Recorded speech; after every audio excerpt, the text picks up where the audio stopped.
আসসালামু আলাইকুম। আপনারা সবাই কেমন আছেন? আলহামদুলিল্লাহ আমরা ভালো আছি।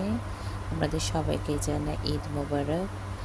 আমি যেভাবে কোরবানির মাংস রান্না করি, আমি যেহেতু ছাগল কোরবানি দিয়েছি আমরা এবছর, এটা হচ্ছে ছাগলের মাংস। এখানে ১ম এ আমি রসুন বাটা নিয়েছি, তারপর হচ্ছে আদা বাটা দিয়েছি, আর এটা হচ্ছে পেঁয়াজ বাটা। ২ চা-চামচ পরিমাণ আমি শাহি জিরা মসলা দিয়েছি এখানে। আর হচ্ছে ৩ চা-চামচ পরিমাণ এখানে আমি লাল মরিচের গুঁড়া দিচ্ছি। এরপর এখানে ২ চা-চামচ পরিমাণ হলুদের গুঁড়া।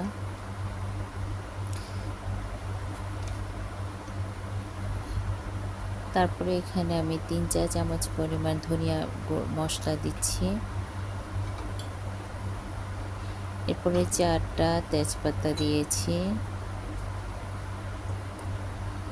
এরপর আস্ত গরম মসলা আমি একটু কড়াইয়ের মধ্যে ভেজে নিয়ে তারপর একটু করে গুঁড়া করে হাফ গুঁড়া করেছি দিয়েছি। তারপর পরিমাণ মতো লবণ দিচ্ছি এখানে।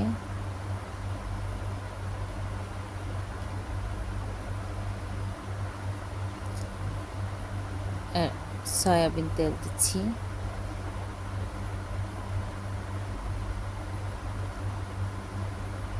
এরপর সবগুলো উপকরণকে আমি খুব ভালো করে মাখিয়ে নিব।